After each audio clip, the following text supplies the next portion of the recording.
Is audio visual clear? Then we will start.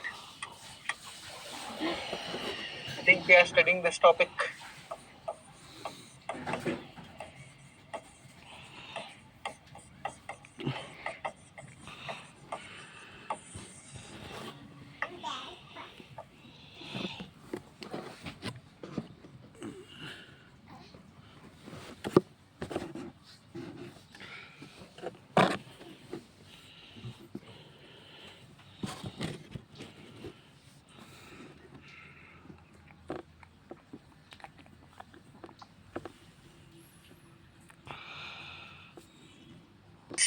Good afternoon. All good. तो कल की class में किसी को कोई डाउट है? संतोष, आप शायद कल के क्लास में नहीं थे। सर मुझे रायमन इंटीग्रल कैसे फाइंड करते हैं? अपर रायमन इंटीग्रल जितने क्वेश्चंस मैंने करवाए उतना सफिशिएंट है। ठीक है, यस। तो देखो, आज हम लोग क्या पढ़ेंगे, उसी को आगे कंटिन्यू करते हुए दो टॉपिक है।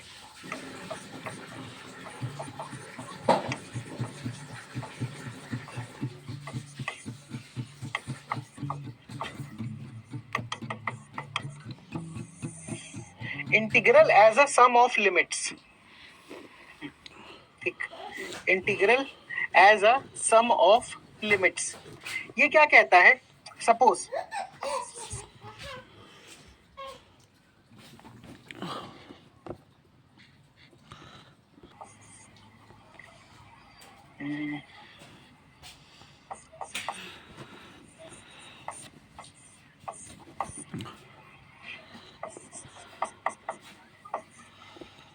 यहाँ पर आपको किस तरीके से मैं नोटेशन लिख रहा हूँ ये समझना जरूरी है।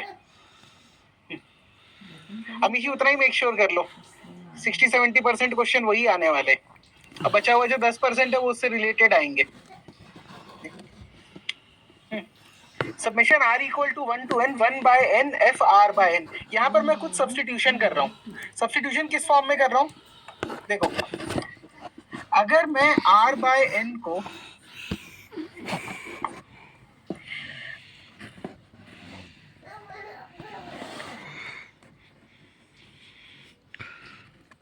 इसको अगर मैं ले लूं, सपोज दिस इज x।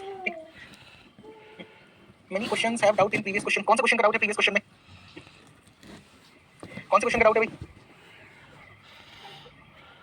बताओ, कौन से क्वेश्चन में डाउट है? टेल मी, देन मैं आगे स्टार्ट करूंगा।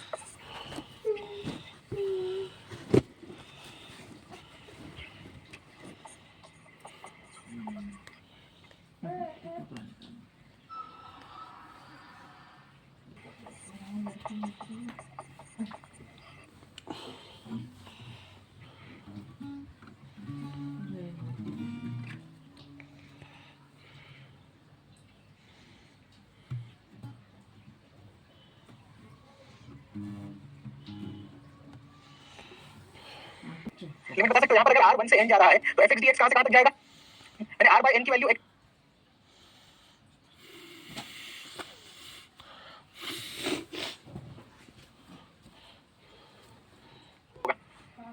इंटरप्रेट करूं। हां, what should be the range of x? What should be the range of x? Okay, जब मैं यहाँ पर सब्स्टिट्यूट करूंगा तो ये क्या बन जाएगा? 1 by n, और ये क्या बन जाएगा? n by n। ठीक है, it is 1 by n and n by n। पर यहाँ पर ये टर्म लिखा हुआ है limit n tends to infinite. तो जब यहाँ पर मैं limit n tends to infinite की कंडीशन अप्लाई करूंगा, ठीक, तो ये वैल्यू कहां से कहां बेसिकली मूव करती है? 0 से लेकर 1 तक की। ये आपको प्रूव करके नहीं दिखाना एग्जाम में, सिर्फ और सिर्फ ये ध्यान रखो कि अगर मेरे पास कोई इस फॉर्म में समेशन प्रेजेंट है, ठीक, अगर मेरे पास कोई भी समेशन इस फॉर्म में प्रेजेंट है कि r equal to 1 to n 1 by n f r by n। Actually में आपको समेशन इस फॉर्म में नहीं प्रेजेंट होगा, इस फॉर्म में आपको रीअरेंज करके लाना पड़ेगा। इस फॉर्म में आपको रीअरेंज करके लाना पड़ेगा, और इसमें फिर आप क्या करोगे? r by n को x सब्स्टिट्यूट करोगे, 1 by n को dx सब्स्टिट्यूट करोगे, एंड जब limit n tends to infinite करते हैं तो ये r इक्वल टू 1 के लिए x की वैल्यू क्या मिल जाती है? 0, और x की वैल्यू मिल जाती है 1। What is the relation here?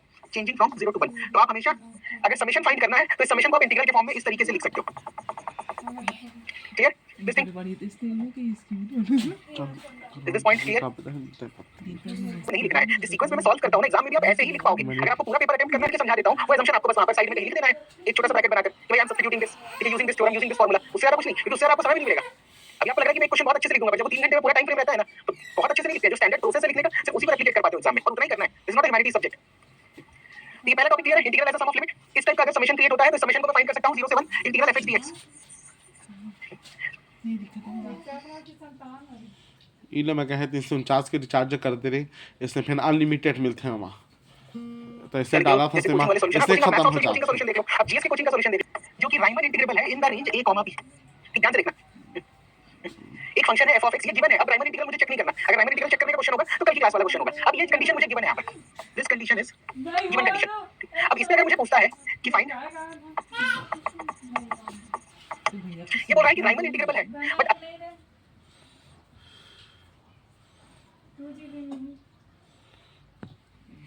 Integration को मैं कैसे लिख जियो सकता खोले हूं? इसको मैं लिख सकता हूं phi of b minus phi of a। और आई जगह बता integral a to b fx dx is equal to phi of b minus तो phi of a। What is phi?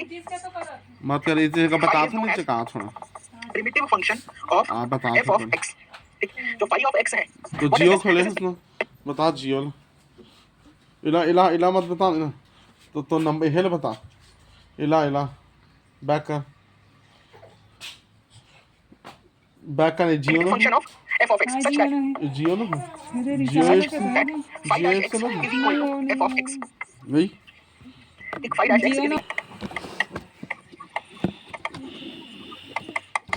Fundamental theorem of integral calculus. ठीक, fundamental theorem of integral calculus, इस चीज को note करो, इसको और इस पॉइंट को, ये दोनों पॉइंट को नोट कीजिए जल्दी से। देखो जल्दी से,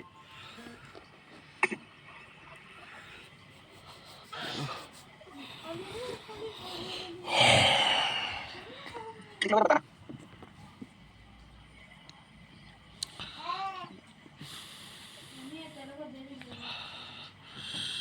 देन क्या मुझे एक्सप्लेन करना है इसको फिर से? आईसीएफ, आईसीएफ कहां लिखा है? इंटीग्रल कैलकुलस, एफ नहीं है वो, एरो का साइन है, और आईसी का मतलब होता है इंटीग्रल कैलकुलस। क्या एक्सप्लेन करना है इसको फिर से या क्लियर है? क्वेश्चन से स्टार्ट करें सीधा। प्रिमिटिव फंक्शन मतलब प्रिमिटिव फंक्शन।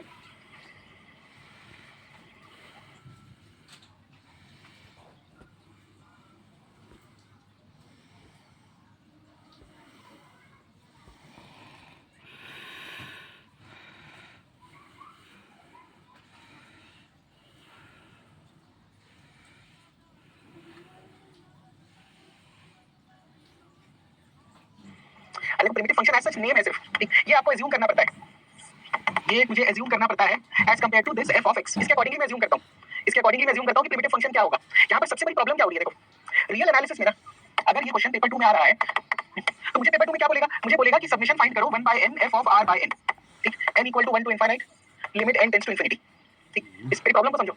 क्या होगा? आपको क्वेश्चन आएगा रियल एनालिसिस पेपर 2 में ये वाला। ठीक, अब ये समेशन फाइंड करना बड़ा मुश्किल है आपके लिए, तो आप क्या करोगे? आप इसको इस तरीके से लिखोगे कि भाई 0 to 1 f of x dx integral as a sum of limits. यहां तक क्लियर है? मैं ये फाइंड नहीं करने के बजाय मैं इसको फाइंड करूंगा integral as a sum of limits. Yes no? मैं ये फाइंड करूंगा, बट चैलेंज ये है कि मैं यहां पर इंटीग्रेशन नहीं कर सकता। I can not integrate.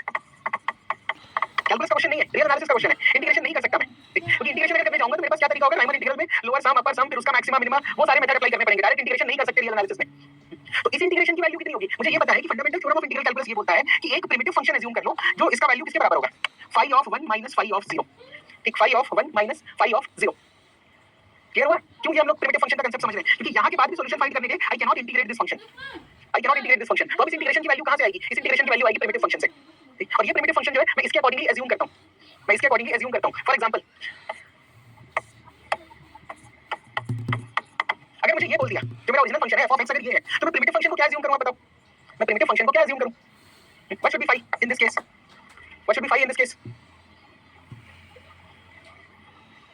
Tell me, क्या होना चाहिए phi? इसका इंटीग्रेशन क्या आएगा? उसी को phi नहीं ले लेंगे? भाई मैंने phi का assumption क्या बताया था? phi dash should be equal to f। तो अब phi को ऐसा एज्यूम करो जिसका डिफरेंशिएशन जो है वो f के बराबर आ जाए। तो मैं phi को क्या ले सकता हूं? e power 2x by 2। Can I write like this? Can I write like this? Can I write like this? Primitive function हुआ इस फंक्शन का primitive function e power 2x by 2। क्यों? क्योंकि जैसे ही इसको डिफरेंशिएट करूंगा ये 2 और 2 कैंसिल हो जाएगा, e power 2x बचेगा। आप डिफरेंशिएट कीजिए ना कि phi dash की वैल्यू कितनी आएगी? Tell me. इस phi को अगर डिफरेंशिएट करोगे तो कितना आंसर आएगा? बेसिक डिफरेंशिएशन सबको आता है। e पावर 2x by 2 को डिफरेंशिएट करके बताओ क्या आएगा रिजल्ट? ये सेम आएगा f, मतलब इसकी वैल्यू कितनी होगी? e power 2x by 2 when x equal to 1 minus e power 2x by 2 when x equal to 0। अब आप ब्लैंक साइड में कहीं रफ में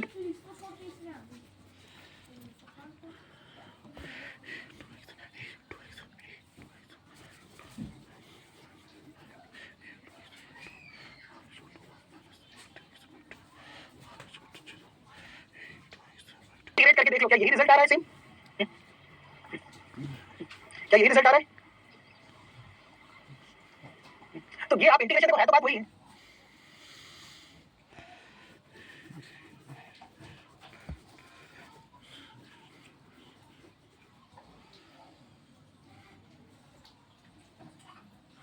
इंटीग्रेट करके यही आ रहा है, बट मैं इंटीग्रेट नहीं कर सकता, तो मुझे हमेशा प्रिमिटिव फंक्शन एज्यूम करना पड़ेगा। I need to assume this primitive function, और इसका एजम्पशन होता है वो इसके बेसिस पे होता है, तो होगा इसके बेसिस पे। और क्या कंडीशन को हमेशा सेटिस्फाई कराएंगे? कि differentiation of primitive function should be equal to f of x, should be equal to f of x. ठीक है, यहाँ तक क्या यहाँ तक क्लियर है? यस नो? यस। अच्छा, क्वेश्चन का आंसर दो। क्या प्रिमिटिव फंक्शन ऑलवेज यूनिक होगा एक गिवन फंक्शन के लिए, एक given function which is F of x, क्या उसके लिए फाई ऑफ एक्स जो है ये हमेशा यूनिक होगा कि नहीं? यस और नो? यस और नो?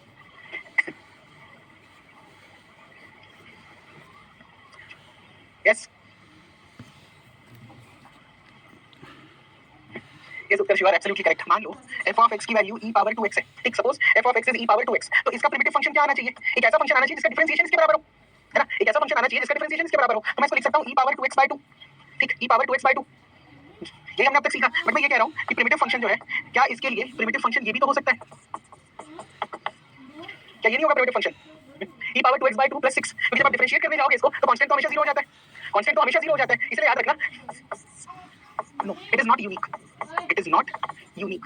किसी क्वेश्चन के लिए आप प्रिमिटिव फंक्शन अगर आप ये अज्यूम कर रहे हो, आपका फ्रेंड कुछ और प्रिमिटिव फंक्शन अज्यूम कर सकता है, आंसर सेम देगा। आंसर के लिए सिर्फ ये कंडीशन सैटिस्फाई होनी चाहिए, π'(x) = f of x। बाकी आप कुछ भी अज्यूम कर सकते हो, बाकी आप कुछ भी अज्यूम कर सकते हैं।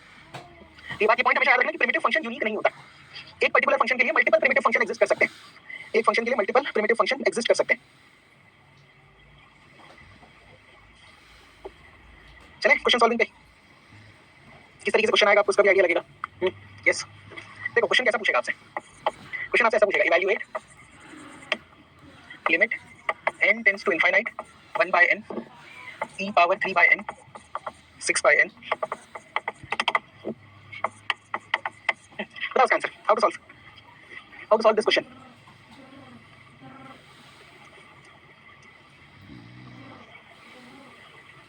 कि मैं सॉल्व कर दूं? पहला क्वेश्चन है तो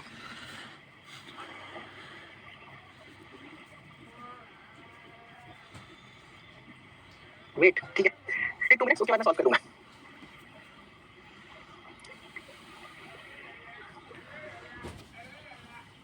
मैं सिस्टम लैग कर रहा है वसुंधरा, तो शायद आपकी तरफ इंटरनेट का प्रॉब्लम है, क्योंकि अगर यहाँ से लैग कर रहा होता तो सब स्टूडेंट्स को प्रॉब्लम होता। एक सेकंड,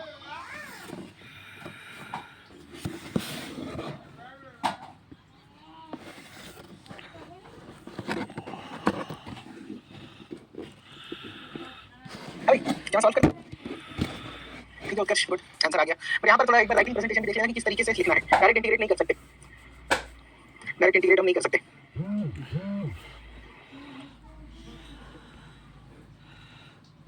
देखो इधर क्या करना है। सबसे पहले इस एक्सप्रेशन को मैं कैसे लिख सकता हूँ? देखो 3 6 9 3 का मल्टीपल चल रहा है, तो क्या मैं इसे ऐसे लिख सकता हूँ, limit n tends to infinite 1/n e power 3r/n। Can I write like this? जल्दी, संतोष आप पूछ रहे थे ना कि लिमिट कैसे फाइंड करेंगे, लिमिट ऐसे फाइंड करेंगे, क्या ऐसे लिख सकता हूँ मैं? सॉरी, सबमिशन r = 1 से n। अब यहाँ पर आपको क्या करना है, ये आपको एक वैल्यू मिल गई है, तो यहाँ पर मैं क्या करूंगा, ये लिखोगे आपकी substituting 1/n = dx r/n = x, ठीक? Substituting 1/n = dx r/n = x, और फिर जब आप limit n tends to infinite, ठीक? r की वैल्यू कहां से कहां जा रही है? 1/n 0, ये होगा x का एक limit, limit n tends to infinite कितना था, सॉरी 3r/n था ना, ठीक? लिमिट आ गई, क्लियर है यहाँ तक के? लिमिट मैंने फाइंड कर लिया, मैंने फंक्शन से अज्यूम कर लिए, ठीक? और एक चीज याद रखना, क्योंकि आपको इंटीग्रेशन नहीं करना है, आपको फंडामेंटल और फंडामेंटल थ्योरम अप्लाई करना है, तो ये जो फंक्शन का नेचर आपको मिलेगा ना जब भी, ये बड़ा सिंपल ही रहेगा, बहुत डिफिकल्ट सा फंक्शन नहीं देंगे आपको, बहुत डिफिकल्ट सा फंक्शन नहीं देंगे। अगर डिफिकल्ट फंक्शन को इंटीग्रेट कराना है तो कैलकुलस में पूछेंगे, क्योंकि रियल एनालिसिस में आपसे इस थ्योरम का एप्लीकेशन पूछ रहे हैं, तो यहाँ पर बहुत डिफिकल्ट क्वेश्चंस नहीं देंगे, ठीक है? यहाँ तक के लिमिट आ गया और सब्स्टिट्यूशन कर लिए, यस नो? 3 क्यों आया? अरे 3/n 6/n 9/n, तो 3 नहीं आएगा चलेगा। अच्छा इसका आप पूछ रहे हो कि r/n, yes yes yes, I am sorry, it should B 1, it should B 1 not 3, yes yes, r/n को x लिया था ना, मैं गलती से यहाँ पे 3 लिख दिया, r/n को x लिया था, दिस इज करेक्ट, ठीक? आगे चले, अब ये मैंने पूरा का पूरा लिख दिया, तो यहाँ पर r = 1 to n limit n tends to infinite 1 by n e power 3r by n। अगर मैं 3r by n लिखता तो यहाँ पर आपको इस 3 को हटाना पड़ता, तो वो हम नहीं हटा रहे, इसको सिंपली लिख दे रहा हूँ 0 से 1 e पावर x dx। क्या है सब्स्टिट्यूट करने के बाद 0 से 1 e पावर 3x dx, क्योंकि r by n को मैंने x लिया है। अब प्रॉब्लम ये हो रही है कि इसको मैं डायरेक्ट इंटीग्रेट नहीं कर सकता, इसको मैं डायरेक्ट इंटीग्रेट नहीं कर सकता। अब आप मुझे बताओ क्या e पावर 3x 0 से लेकर 1 के बीच में राइमन इंटीग्रेबल होगा? यस और नो? ये लाइन आपको मेंशन करना पड़ेगा, ठीक है? ये लाइन आपको मेंशन करना पड़ेगा कि जो मेरा फंक्शन है e पावर 3x ये 0 से 1 के बीच में राइमन इंटीग्रेबल है, बस मेंशन कर देना, प्रूफ मत करना, ठीक है? प्रूफ करना आपको आता है बट आप प्रूफ मत करना, सिर्फ और सिर्फ मेंशन कर देना। Therefore assuming primitive function of e power 3x as e power 3x by 3, ये मेरा assumption हो गया, ठीक? मैं phi x को कैसे assume कर रहा हूँ? such that phi dash x should be equal to f of x, ये मेरा assumption है, ठीक? ये मेरा assumption है कि मैं प्रिमिटिव फंक्शन assume करूंगा जिसका डिफरेंशिएशन जो है ओरिजिनल फंक्शन fx के बराबर होगा, ठीक? तो ये बन गया e पावर 3x by 3। अब आप लिखोगे as per fundamental theorem of integral calculus, मैं शॉर्ट में लिख रहा हूं, आप पूरा लिखोगे as per FTIC fundamental theorem of integral calculus 0 से 1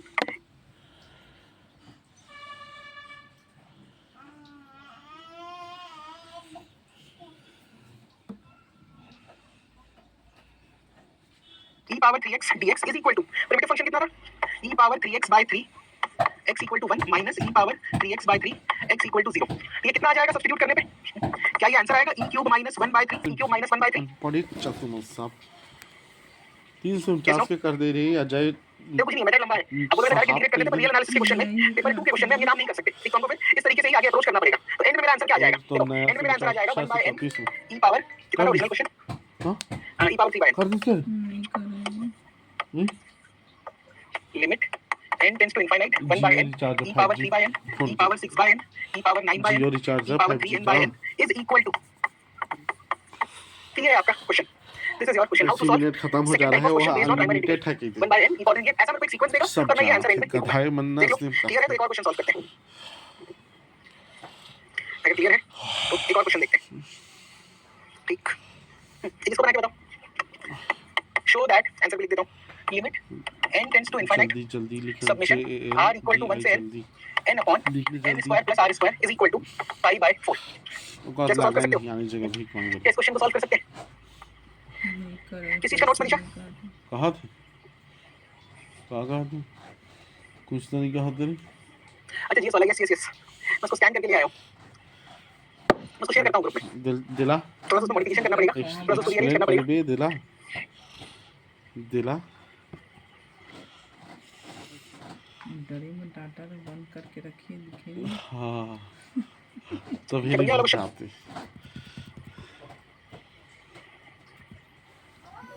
कन्वर्ट पावर देखते हैं।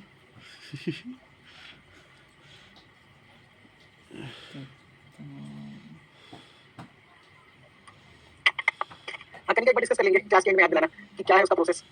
अभी पहले इसको कंप्लीट करते हैं जल्दी से। डन। क्या कोई चाहता है कि मैं क्वेश्चन सॉल्व करूं? क्या आगे बढ़े? Anyone want me to solve this question? इसे नहीं बनाऊं? कहाँ है?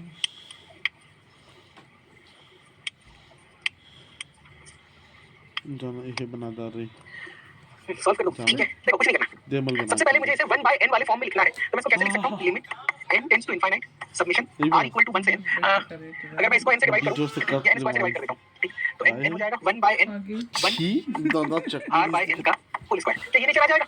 अगर मैं इसको रीअरेंज करूं 1 by n से डिवाइड कर दूं, ठीक है? इस फॉर्म में आ जाएगा रिजल्ट मेरा। यस, अब यहां पर आपको क्या करना है? सब्स्टिट्यूशन। ये 1 by n क्या हो जाएगा? dx। ये क्या हो जाएगा? x। क्या लिमिट लिखने की जरूरत है? ये आप समझ रहे हो? x will vary from 0 to 1। x will vary from 0 to 1। Integration की लिमिट नहीं लिखा, तो ये पूरा सब्स्टिट्यूट करके क्या बन गया? 0 से 1 1 upon 1 plus x square dx। मुझे इसकी वैल्यू फाइंड करनी है। अब मुझे इसकी वैल्यू फाइंड करनी है। होने लगा लेना रे कहीं भी जल्दी जल्दी लेट का करो। यू कैन नॉट इंटीग्रेट, अगर पेपर 2 में पूछे तो आप ये लिखोगे कि 1 upon 1 plus x square is Riemann integrable in the region 0 से 1। बैलेंस नहीं चेक कैसे करना है? कल हम लोग देखे थे 1 अपॉन 1 प्लस x स्क्वायर जो है ये राइमन इंटीग्रेबल होगा 0 से 1 के बीच में। अगर इंटीग्रल होगा तो मैं एक प्रिमिटिव फंक्शन phi x को अज्यूम करूंगा। अच्छा, phi x को मैं क्या अज्यूम कर सकता हूं? क्या मैं phi x को tan इनवर्स x अज्यूम कर सकता हूं? Such that phi dash x is equals to f of x। phi dash x is equals to f of x। लेकिन tan इनवर्स x का डिफरेंशिएशन क्या आता है? 1 अपॉन 1 प्लस x स्क्वायर। तो अब यहां पर मैं क्या लिखूंगा? As per fundamental theorem of integral calculus integral 0 से 1 1 upon 1 plus x square dx कितना आ जाएगा? tan inverse x when x is equals to 1 minus tan inverse x when x is equals to 0।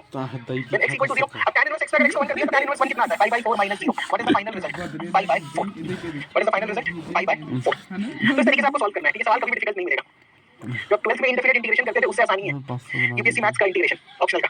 चलो ठीक क्लियर है? आगे चलें। Pasta बना एक और क्वेश्चन बनाओ। ये नहीं राजी दिसने हवे था limit n tends to infinite 1/n plus n square upon n plus 1 का cube n square upon n plus 2 का क्यूब 1/8n चूल्हा वाला है तो इस तरह बना 1/8n। ये आपका फंक्शन इस बार।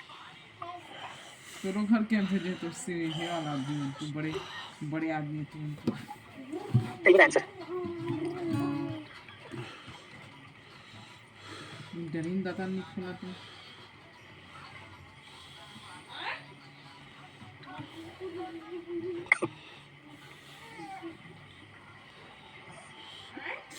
ये फेवरेट फोन है तो चक फालतू फोन बोला दिया था हिला नहीं दे सका दिल तेरा हाँ हाँ ये पक्का ओनली 8n ओनली 8n जो आखिरी वाला काम है। खराब है ये अच्छा गलती हो क्या सब डोकी बनाता रही तो किसी नहीं रही होती काम करा थी तेरी नहीं रही मोह देती चला मैं काम करना है जाते गली खाऊं कामा खिलाऊं फिर गुल निकाले लगी दिमाग खराब से तो पाई दिमाग खराब जानते भात खा रही अब 5 साल के 40 दिन के तो डब्बा पटक वानी ना गुठियात वानी पैसा नहीं देते तो पास ही अजय रिथन दफे तक खा पाता से सुबह से तो ही खाने आने मन नहीं खाई तो क्या मैं सॉल्व कर दूं? चिड़चिड़ा जी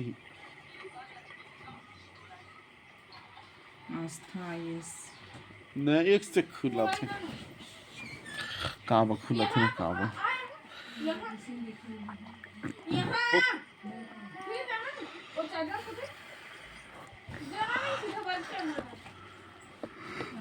जैसे गोली के व्यवस्था कर हम गोली खावा है कौन पानी ढकल नहीं बस उधर r इक्वल टू 1 लेना पड़ेगा। देखो कैसे सॉल्व करोगे इसको। सबसे पहले तो मुझे समेशन ढूंढना पड़ेगा। समेशन कैसे ढूंढेंगे? हाँ जी भाई जो टेल मी अगर ये क्या है यहाँ पर n square upon n plus 1 का whole cube n square upon n plus 2 का क्यूब तो इसको क्या मैं ऐसे लिख सकता हूँ n square upon n plus n का whole cube. Can I write it like हाँ दिस? सोएगा तो बताना कैसे मेरे ऐसे को लिख मैं सकते टेबलेट हैं? खिलाऊंगा 1/8n को n square upon n plus n का होल क्यूब। ये n प्लस n हो जाएगा 2n क्यूब करोगे तो 8n cube n square cancel final result is 1/8n। ठीक है तो मुझे सीरीज मिल गया। अब प्रॉब्लम ये कर रहा है। प्रॉब्लम कौन कर रहा है? प्रॉब्लम ये कर रहा है। अभी बात बताइए इसको मैं ऐसे लिख सकता हूँ 1/n plus summation r equal to 1 to n n square upon n plus r का होल क्यूब। कैसे लिखा जा सकता है? कैसे लिख सकते हैं 1/n plus summation r equal to 1 to n n square upon n plus r का होल क्यूब। अभी बात बताओ जब limit n tends to infinite करोगे तो ये तो वैसे भी 0 हो जाना है। जब लिमिट n टेंड्स टू शादी नहीं रिश्ता लेकर पेड़ में 2022 की है हेरे हेरे देख गाँव मैं थोड़े कहाँ पर है 2022 के नंबर के देखिए गाँव में रहे अरे पाली के ऊपर लेंटर इनफाइनाइट करोगे तो ये 1/n तो वैसे भी 0 हो जाएगा। तो घूम फिर के समेशन के लिए क्या मिला मुझे?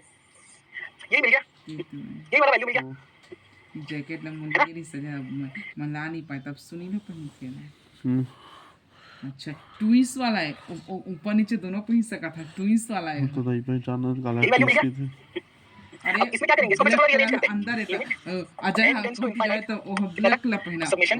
ऊपर करके अंदर करके n स्क्वायर अपॉन ना पहना यहाँ से अगर मैं n को बाहर ले लूँ तो यहाँ पर आ जाएगा गोरा दिखाते नेचर नेचुरल है ना हाँ n कुछ क्यूब नहीं लगा 1 प्लस r बाय n का होल क्यूब। तो ये इससे कैंसिल ये बन गया। ये वाली वाली छोटे अब r बाय n को छोटे क्या हो सब्स्टिट्यूट गए तो एक वजह से मुरो आंखें छोटे करने लगी धूप ला देख के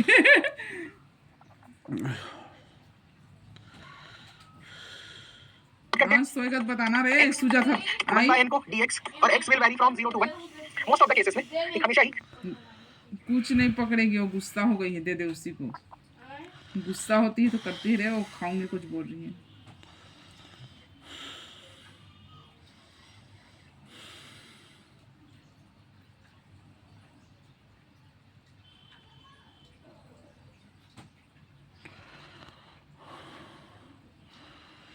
अब r जो है 1 से लेकर 0 से लेकर x जो है 0 to 1 ही वैरी करेगा क्योंकि r हमेशा 1 to n वैरी करता है। रीजन ये है कि r हमेशा 1 to n वैरी करेगा तो आपका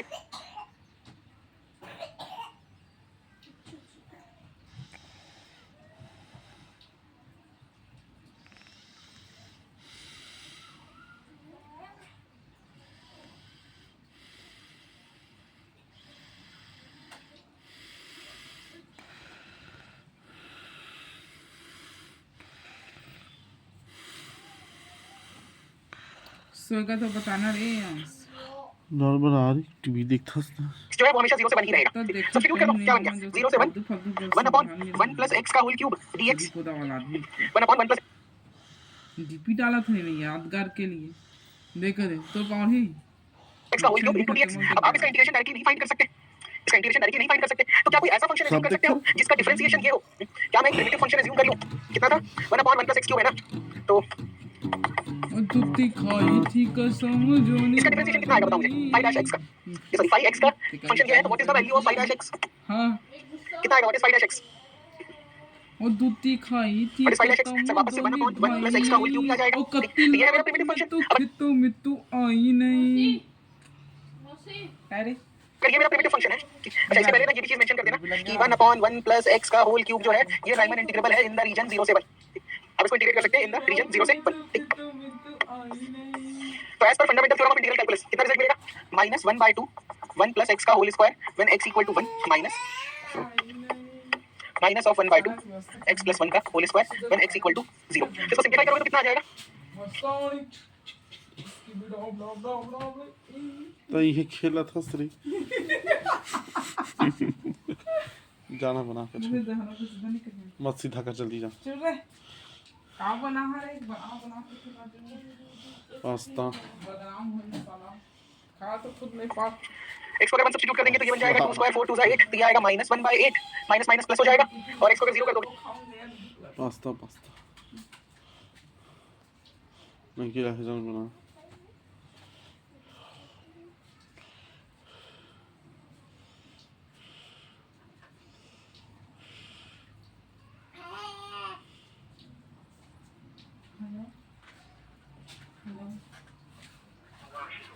सुता था खाना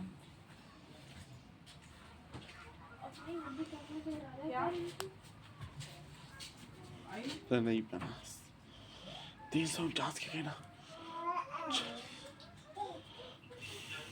हमारी चार्ज नहीं है जैसे सिम घुमा लगा वो नंबर में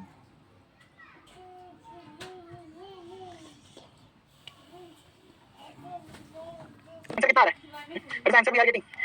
3/8 आ रहा है।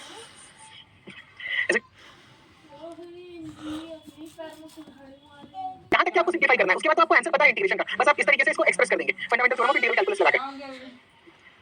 पूरा प्रोसेस में आपको आंसर पहले से पता होगा, क्यों? क्योंकि रियल एनालिसिस में जब भी इंटीग्रेशन का सवाल इस तरीके से फ्रेम कर रहा है तो फंक्शन बहुत सिंपल होगा, वो डिफिकल्ट फंक्शन नहीं देगा, अदरवाइज आप सॉल्व ही नहीं कर पाओगे।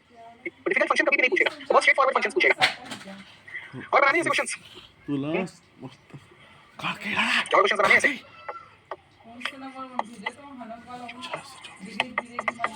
Limit n tends to infinite n का power n by n factorial.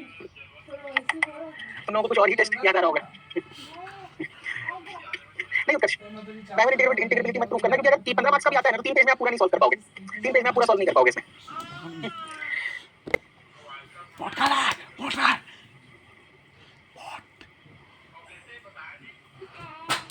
इसको हम लोग अभी वाले मेथड से सॉल्व करेंगे, अभी कोई टेस्ट नहीं लगा रहे। यहाँ पर आपको सिंपली वैल्यू फाइंड करनी है कि this is equal to l, find l, this is the question, find l।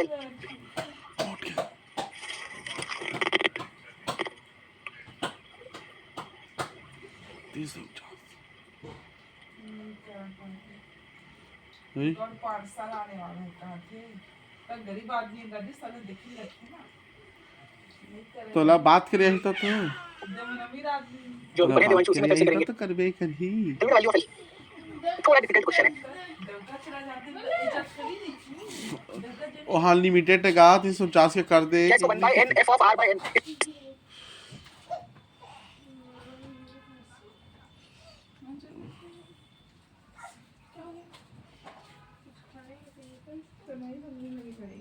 मेरे को खुद लग रहा है तब भूख लग रहा है कि तेरे को खा जाऊंगा लग रहा है 350 के रिचार्ज कर अरे नहीं कर भाई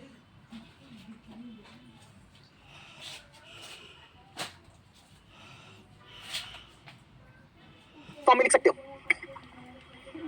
वेट, ठीक है, ट्राई कर लीजिए 2-3 मिनट, फिर मैं सॉल्व कर दूंगा। थॉमस आपके ऊपर है, जो आप अप्लाई करना चाहो। ता चार्जिंग खत्म करा था बस और का जाते रे तो रिकॉर्ड करो के बाद बार बार देखबे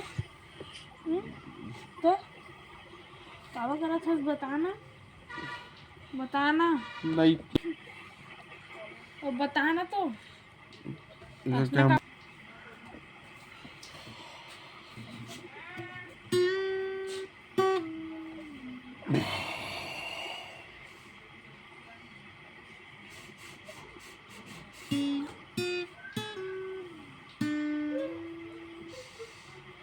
चलो ऐसे आंसर होगा. Yes, the answer is e power 1. Answer is e power 1.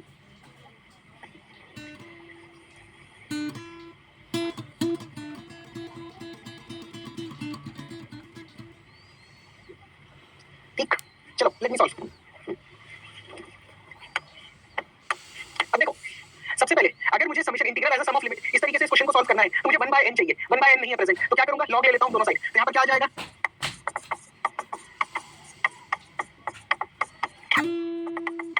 ठीक ये वैल्यू आ जाएगी. जैसे आप लॉग लोगे ये फंक्शन बन जाएगा. अब एक काम करते हैं ये n पावर n का कुछ नहीं कर सकते. n फैक्टोरियल को मैं ऐसे लिख सकता हूं limit 1/n log of n power n क्या होगा n up to n times divided by n factorial कितना होगा 1 2 3 4 up to n. ये पॉइंट क्लियर है? Is this point clear? n power n को मैं ऐसे लिख सकता हूं और n फैक्टोरियल को मैं एक्चुअली n फैक्टोरियल क्या होता है n into n minus 1 n minus 2 n minus 3 3 2 1 तो मैंने इसको उल्टा लिख दिया रिवर्स ऑर्डर में. मैंने इसको रिवर्स ऑर्डर में लिख दिया. ठीक है अब ये क्या हो रहा है ये देखो ये 1 2 क्लबिंग कर रहा हूं 3 4 मछली लॉग की प्रॉपर्टी क्या कहती है अगर कोई चीज मल्टीप्लाई हो रहा है तो उसको मैं एडिशन में भी लिख सकता हूं.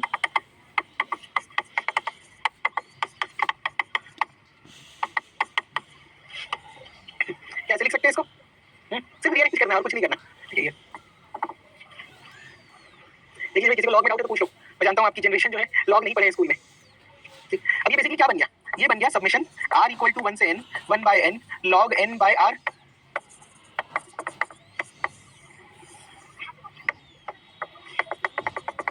ये बन गया रीअरेंज करने के बाद ये आ गया तो मेरे को बेसिकली ओरिजिनल सीक्वेंस ये बनता. ए भाई छोटी पानी देना. मैंने इसको रीअरेंज करके इस फॉर्म में लिख लिया. क्या ए भाई छोटी कैसे लिख दिया? अरे व्हाट इज n फैक्टोरियल? भाई छोटी रे पानी देना रे. यही ना होता है n फैक्टोरियल. यही होता है नहीं होता है तन्मय? अरे ये नहीं होता है ना लिखियो तुम. करे क्या नहीं रिचार्ज. अब आप लोगों को ये प्रॉपर्टी पता है जो बहुत एडवांस प्रॉपर्टी है ना मल्टीप्लिकेशन ऑपरेटर जो होता है वो कम्यूटेटिव प्रॉपर्टी शो करता है. कम्यूटेटिव प्रॉपर्टी मतलब this should be equal to 1 into 2 into 3 into 4 n minus 3 n minus 2 n minus 1 n. तो नहीं लिख सकता जो मैं लिखा हूं ये गलत है. मैंने n फैक्टोरियल को 1 2 3 4 n तक लिख दिया तो क्या ये गलत है? सेम चीज तो है. अरे ये नहीं पता था तुमको कि 4 into 3 into 2 into 1 is equal to 1 into 2 into 3 into 4 1 plus 2 plus 3 plus 4 4 plus 3 plus 2 plus 1. ये फैंसी नेम्स पे मत जाओ. ये कॉमन सेंस से तुमको पता है ना कि मल्टीप्लाई करते वक्त ऑपरेटर का अगर सॉरी नंबर्स का अगर पोजीशन चेंज कर दोगे तो कुछ नहीं बदलने वाला सेम ही आएगा. मैंने लिखा आज पता चला ये कम्यूटेटिव नाम छोड़ के जब मॉडर्न अलजेब्रा पढ़ेंगे तब सब चीजें किसी ने पूछा नहीं तो कुछ स्टूडेंट्स ऐसे होंगे जो तन्मय को थैंक यू बोल रहे होंगे अंदर से कि हां भाई अच्छा ये डाउट पूछिए. हां तो अब इसके आगे बन जाएगा ये क्वेश्चन. क्या इसके आगे सॉल्व हो जाएगा? इसको मैं कैसे लिख सकता हूं? देखो मैं डायरेक्ट इंटीग्रेशन में लिमिट 0 से 1 log x dx log x dx इसको ऐसे लिख सकते हैं r equal to 1 to n 1/n log n by r is equal to 0 से 1 log x dx. बोला पता नहीं अच्छा r by n लेते हैं ना सॉरी. ठीक सुन सुना ठीक है 30 के नहीं कर. कहां था क्या आप चीजें क्लियर है? बता मत बोल खाना दे बा. माइनस नहीं हो जाता. खाना कहां देते वाला था चुरे नहीं. इधर क्या माइनस क्यों आया एक्चुअल में r by n को मैं x लेता तो ये क्या बनता? ये बनता log of 1 by x. तो उसको मैंने लिख दिया माइनस log x. अब एक बात बताओ क्या जो इंटीग्रेशन के अंदर का फंक्शन है ये कॉम्प्लेक्स फंक्शन है कि इजी है इंटीग्रेट करने के लिए? इज इट इजी और डिफिकल्ट? इज इट इजी और डिफिकल्ट? ये log x इंटीग्रेट करना थोड़ा कॉम्प्लेक्स हो जाता है. तो देखिए क्वेश्चन का नेचर भी समझो. यहां पर हमने क्या बोला है कि मुझे fundamental theorem of integral calculus find करना है. क्या यहां पर कहीं लिखा है क्या इस टाइप का क्वेश्चन है ये you need to find the limit n tends to infinite? अब क्वेश्चन का नेचर देखिए यहां पर एक्सप्लिसिटली मेंशन था कि भाई इसको इस फॉर्म में ही सॉल्व करना है. यहां पर ये इसके पहले वाला जो क्वेश्चन है ये सबसे पहला क्वेश्चन था.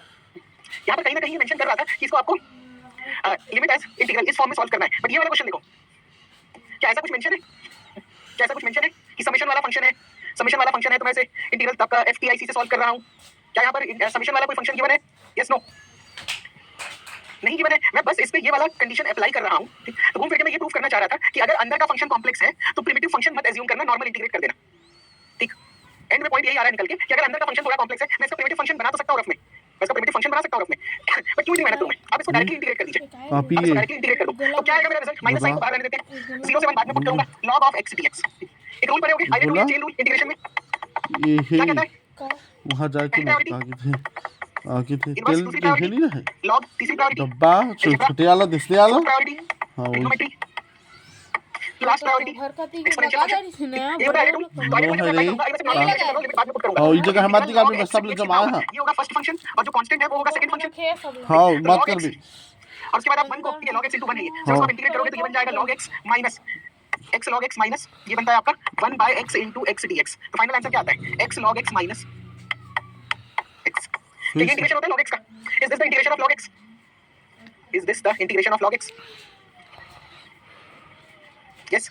अब देखो आपके ऊपर है, आप किस मेथड से ज्यादा कंफर्टेबल हो, आप किस मेथड से ज्यादा कंफर्टेबल हो। 0 से 1 log x dx को अगर आप चाहो तो आप इसको डायरेक्टली ऐसे लिख सकते हो कि 0 से 1 x log x minus x, x log x minus x, ये हो गया मेरा डायरेक्ट इंटीग्रेशन। और नहीं तो आप एक प्रिमिटिव फंक्शन अज्यूम कर सकते हो 0 से 1 log x dx। वो प्रिमिटिव फंक्शन क्या हो जाएगा? माइनस साइन को बाहर रहने दो, x log x minus x when x equal to 1 minus x log x minus x when x equal to 0। ठीक, तो इस तरीके से कर सकते हो, फिर वो आपका x equal to 0 पे प्रॉब्लम करेगा यहाँ पर। तो आप चाहो तो प्रिमिटिव फंक्शन लेकर सॉल्व कर सकते हो, प्रिमिटिव फंक्शन फाइंड करने के लिए रफ में इंटीग्रेट कर देना, और नहीं तो इस तरीके का कॉम्प्लेक्स फंक्शन आ रहा है तो आप डायरेक्टली वहां पर पुट कर सकते हो। ठीक, आप यहाँ पे डायरेक्टली इसको पुट कर सकते हो। तो बताइए आंसर क्या आएगा सब्स्टिट्यूट करने से? What is answer we are getting? Answer कितना आएगा इसमें जब आप वैल्यू सब्स्टिट्यूट करोगे तो इस फंक्शन में? What is the value? ये वाली पूरी की पूरी वैल्यू 1 आ रही है। Is it equal to 1? Is it equal to 1? तो ये पूरा का पूरा जो समेशन था ये किसके बराबर था? याद रखना जब मैं लॉग लगाया था तो log l, तो ये पूरा का पूरा कितना आ गया सर? 1। तो 1 is equals to log l, therefore l is equals to e power 1। तो इसका आंसर कितना आ गया? e power 1। हम जो टेस्ट सीखे थे उसमें से जब आप टेस्ट भी अप्लाई करोगे तो आंसर सेम आएगा e पावर 1। तो क्या ये प्रोसेस क्लियर है? किस तरीके से मैंने इसको सॉल्व किया? किसने लिखा कि सर FITC कब लगाना है, इस पे डाउट है? तो इस पे डाउट मत करो। अब आपके पास एंड में ये वाला इंटीग्रेशन आ रहा है, अब आप इसको या तो फंडामेंटल थ्योरम से सॉल्व कर लो, उसके लिए भी आपको इंटीग्रेट रफ में करना पड़ेगा, तभी आप प्रिमिटिव फंक्शन को ये अज्यूम कर पाओगे। उसके लिए आपको रफ में सॉल्व करना पड़ेगा, तभी आप इसको प्रिमिटिव फंक्शन अज्यूम कर पाओगे। तो आपके ऊपर है, रफ में सॉल्व कर लो, प्रिमिटिव फंक्शन ये आ गया उस तरीके से सॉल्व कर देना, नहीं तो अगर ऐसा कोई फंक्शन मिलता है तो डायरेक्ट इंटीग्रेट भी कर सकते हो, वो मेथड भी गलत नहीं होता। ठीक, वो मेथड भी गलत नहीं होता। क्या ये सवाल क्लियर है? Is this question clear? एक और सवाल बनाओगे ऐसे, उसमें आपको कुछ समझ में आ जाएगा कि प्रिमिटिव फंक्शन अज्यूम करना है कि नहीं करना है, वो इंटीग्रेशन देखकर ही।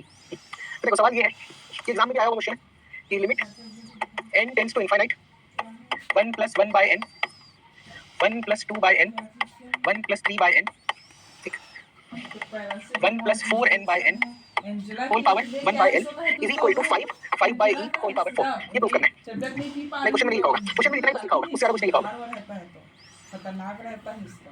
वैसे चलिए, बड़ा आंसर। इसलिए थोड़ा थी देखिए थे दादा में नहीं देख रहे मैं है ना पैरासिटामोल इंजेक्शन ही 2027 तक तो काम बिना वजह जहाँ था वहीं रख के आया इसका है तो तोड़ा है बिना वजह का।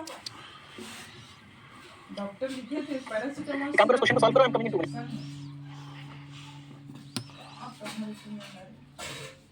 चल बेटी क्या खाना खिलाऊंगी। चल चल मैं ठीक है जरा कुछ समझ नहीं आ रहा कुछ दिखाई नहीं दे रहा कुछ समझ नहीं आ रहा।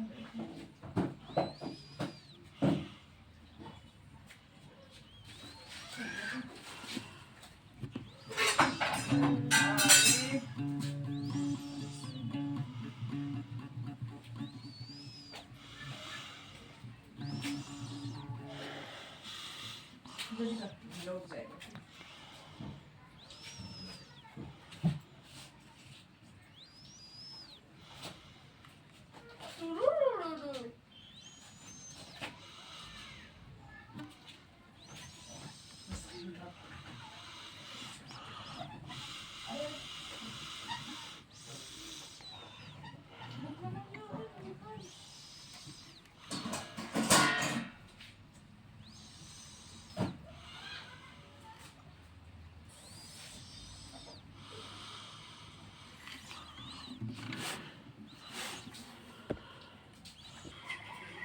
क्या डाउट है? क्वेश्चन रीड कर लीजिए, क्वेश्चन में रीड क्या करना? 1 plus 1 by n, 1 plus 2 by n, 1 plus 3 by n, 1 plus 4n by n, यहाँ पर होल पावर 1 by n लिखा हुआ है और इसी क्वेश्चन आपको प्रूव करना है 5 into 5 by e whole power 4, 5 into 5 by e whole power 4। सबसे पहले इसको मैं समेशन में कैसे लिख सकता हूँ? Limit n tends to infinite summation r equal to 1 से n 1 प्लस कैसे लिख सकते हैं? Can we write like this? Can we write like this? ये जो है इसको मैंने समेशन वाले फॉर्म में लिख दिया। Yes no? Yes no? r equal to 1 2 3 में सेटिस्फाई नहीं हो रहा है। अच्छा तो एक काम करते हैं, इसको थोड़ा सिंप्लीफाई कर देता हूँ। अब होगा क्या? प्रॉब्लम सॉल्व हो जाएगा? क्या प्रॉब्लम सॉल्व हो जाएगा वरुण? इसको अगर मैंने r बाय n रख दिया तो यहाँ पर मैं लिमिट को 4n तक ले जा रहा हूँ, क्या प्रॉब्लम है? I am taking limit up to 4n, तो ये बन गया। अब सपोज इसकी वैल्यू है n, ये मेरा असम्पशन है, दोनों साइड log ले लेते हैं, तो limit n tends to infinite summation r equal to 1 से 4n 1 by n log of 1 plus r by n, this is equal to log of l, this is equal to log of l। अब यहाँ पर जब मैं substitution start करूंगा, tell me कैसे change होगा? log 1 plus x dx, आप खुद बताओ लिमिट कहाँ से कहाँ तक जाएगी? अब लिमिट कहाँ से कहाँ तक जाएगी इस इंटीग्रेशन की? अगर यहाँ पर n होता तो 0 से 1 जाता, अगर 4n है तो कहाँ तक जाएगा? 0 से 4। ये बन गया मेरा क्वेश्चन सिंपलीफाइड फॉर्म में। This is equal to log of l, this is equal to log of l। अब आप खुद बताओ क्या यहाँ पे प्रिमिटिव फंक्शन लेकर मुझे सॉल्व करना चाहिए या डायरेक्ट इंटीग्रेट कर दूं? क्योंकि अंदर वाला जो फंक्शन है वो थोड़ा कॉम्प्लेक्स है। जो आपको डाउट था ना कि सर इसको fundamental theorem of integral calculus से सॉल्व करूं या डायरेक्ट इंटीग्रेट कर दूं, तो आप खुद बताओ कौन सा अप्रोच यूज करना चाहिए इसमें? कौन सा अप्रोच इसमें यूज करना आसान होगा? तो डायरेक्ट इंटीग्रेट करते हैं, क्योंकि अगर मैं प्रिमिटिव फंक्शन अज्यूम भी करूंगा तो बड़ा कॉम्प्लेक्स आएगा। ठीक है ये पॉइंट कब आपको यूज करना है कब नहीं करना है वो इसका नेचर देखकर आपको समझ में आ जाएगा। चलिए लिमिट बाद में पुट करूंगा। log 1 प्लस x dx, यहाँ पर एक 1 एज्यूम कर लो। आइए टूल अगर अप्लाई करेंगे तो first function second function, formula क्या होता है? फर्स्ट को एज इट इज रखो, सेकंड का इंटीग्रेशन माइनस 1 का इंटीग्रेशन x और इसका डिफरेंशिएशन, ये बन जाएगा x into log 1 plus x, x upon 1 plus x। अब इसको आगे फर्दर इंटीग्रेट करना पड़ेगा, log of 1 plus x into x minus, इसको मैं ऐसे लिख सकता हूँ 1 plus x minus 1 upon 1 plus x dx। Partial fraction मैंने पढ़ाया था आपको, how to integrate using partial fraction, how to integrate using partial fraction technique. अब ये तो कैंसिल हो गया 1, अब इंटीग्रेट कर दो, आंसर आ गया x log 1 plus x minus x plus log 1 plus x। It is the final integration of log 1 plus x, log 1 plus x का फाइनल इंटीग्रेशन यही आएगा, है ना? किसने इंटीग्रेट किया था? अब गेटिंग दिस वैल्यू देख लो, मेरी कैलकुलेशन मिस्टेक है तो बता दो, ठीक है? ठीक है, देखो अब यहाँ पर वैल्यू पुट करते हैं 0 से 1, सॉरी 0 से 4, 0 से 4 log 1 प्लस x dx कितना आ जाएगा? ये आ जाएगा आपका x log 1 plus x, x log 1 plus x minus sorry plus log 1 plus x minus x। अब इसमें आपको वैल्यू सब्स्टिट्यूट करनी है 0 एंड 4, ठीक 0 एंड 4, तो कितना आ रहा है ये integration? 4 into log 5 plus log 5 minus 4, 0 put कर दूंगा तो 0 हो जाएगा ये पूरा टर्म, log 1 भी 0 माइनस 0, सब 0 आ रहा है, तो सारी चीजें कैंसिल हो गई। फाइनल रिजल्ट मुझे क्या मिल रहा है बताना? ये मुझे मिल रहा है 4 log 5 प्लस log 5 माइनस 4 यार। अब इसको मैं कैसे रीअरेंज कर सकता हूँ कि मुझे रिजल्ट चाहिए, ये प्रूफ करने के लिए बोल दिया है कि 5 into 5 by e power 4, 5 into 5 by e power 4। अब इसको कैसे रीअरेंज करेंगे? टेल मी, इंटीग्रेशन का लिमिट तो इतना आ गया value, how to rearrange this thing, how to rearrange this thing? 5 log 5 लिख दो, 5 log 5 क्यों लिखो? अच्छा ये तो ऐड हो जाएगा ना, 5 log 5 माइनस 4। अब क्या करेंगे? क्योंकि इसकी वैल्यू जो है याद रखना log l के बराबर है, इसकी वैल्यू जो है वो है log l के बराबर। तो अब यहाँ से आपको आइडिया आएगा क्या चीज प्रूफ करना है। ठीक, खास करके हम फिजिक्स का टॉपिक जो बैच पढ़ा है स्टैटिक्स डायनामिक्स मैकेनिक्स में, उसमें आपको क्या बोला था कि हमेशा जो भी चीज प्रूफ करना होता है उस पर एक नजर रखना, जो भी चीज आपको प्रूफ करनी है उस पर एक नजर रखिएगा। तो यहाँ पर क्या है ई, यहाँ पर मैं ई कैसे क्रिएट कर सकता हूँ? इसको मैं लिख सकता हूँ क्या? log 5 का power 5 minus log sorry minus 4 log e, ठीक है माइनस 4 log e, इसको ऐसे लिख सकते हैं। तो ये क्या बन जाएगा? log of l is equals to, ये बनेगा आपका log of 5 power 5 minus log of e power 4। अब ये ऐसा आ गया। अब यहाँ पर आप देख रहे हो कि प्रॉब्लम एक ही है, प्रॉब्लम ये है कि यहाँ पे पावर 4 है, यहाँ पर पावर 5 है, तो कॉमन तो लिख नहीं पाऊंगा। तो बेटर तरीका ये रहेगा मेरे लिए कि इसको मैं लिख दूं log 5 plus log 5 power 4 minus log e power 4, log 5 plus log 5 by e power 4, log of 5 into 5 by e power 4, log of l, taking anti-log both side. What is the value of l? I am getting l is 5 into 5 by e power 4. This is my answer.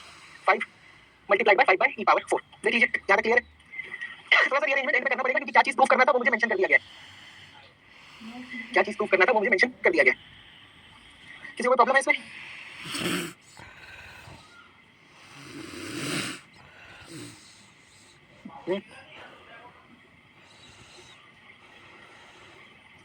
नहीं आगे चले, shall we move forward. Saurabh तुम कैसे answer ला सकते हो? बस आपको and में ये चीज प्रूफ करनी है क्योंकि ये गिवन था, आपको ये चीज प्रूफ करनी है क्योंकि ये गिवन था। क्या लिखे हो? व्हेन समेशन स्टार्ट्स फ्रॉम, एक second, r equal to 1 then the limit, put in the limit be 1 by n instead of 0। कहां पर लिमिट 1 बाय n होगा? इसमें डाउट है आपको थॉमस? क्या इसमें डाउट है लिमिट फाइंड करने में? जल्दी बताना।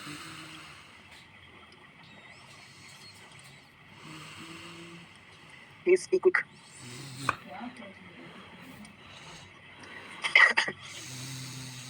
ये मैं डाउट ही नहीं समझ पाया वरुण। आंसर तो मेरा यही है जो तुम लिखे हो। तो मैंने बताया था कि थॉमस हीरे को यहाँ पर हमने फाइंड किया था लिमिट। इतना समय डाउट फोल्ड करके रखे। कहाँ गया? देखो x की वैल्यू कितनी है? x की वैल्यू वैरी करेगी 1/n से लेकर n/n तक के, ठीक है? समझे थॉमस? जैसे ये क्वेश्चन हो गया, अगर मैं वो वाला क्वेश्चन देखूं तो उस क्वेश्चन में x कहां तक वैरी कर रहा था? x is varying up to 4n/n। हाँ या ना? x की वैल्यू r/n है, तो r अगर 1 से लेकर 4n तक जा रहा है तो x यहां से यहां तक वैरी करेगा। Yes no? जल्दी बोलो। Yes no? इसको यहां पर क्यों एक्सप्लेन कर रहा हूं? वहीं पर एक्सप्लेन कर देता हूं। तो फिर आप x is equals to r/n since r varies from 1 to 4n, therefore x will vary from 1/n to 4n/n।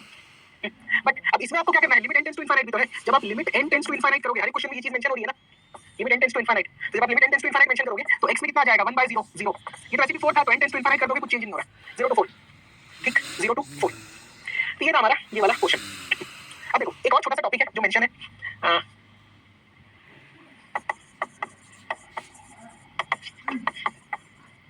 What is mean value theorem? Anyone? What is mean value theorem? जो बच्चे calculus पढ़े हैं बताएं जल्दी से। What is mean value theorem? What is this mean value theorem? क्या होता है? ये 3 थ्योरम्स पढ़े थे, कौन कौन से नाम बताओ जल्दी से।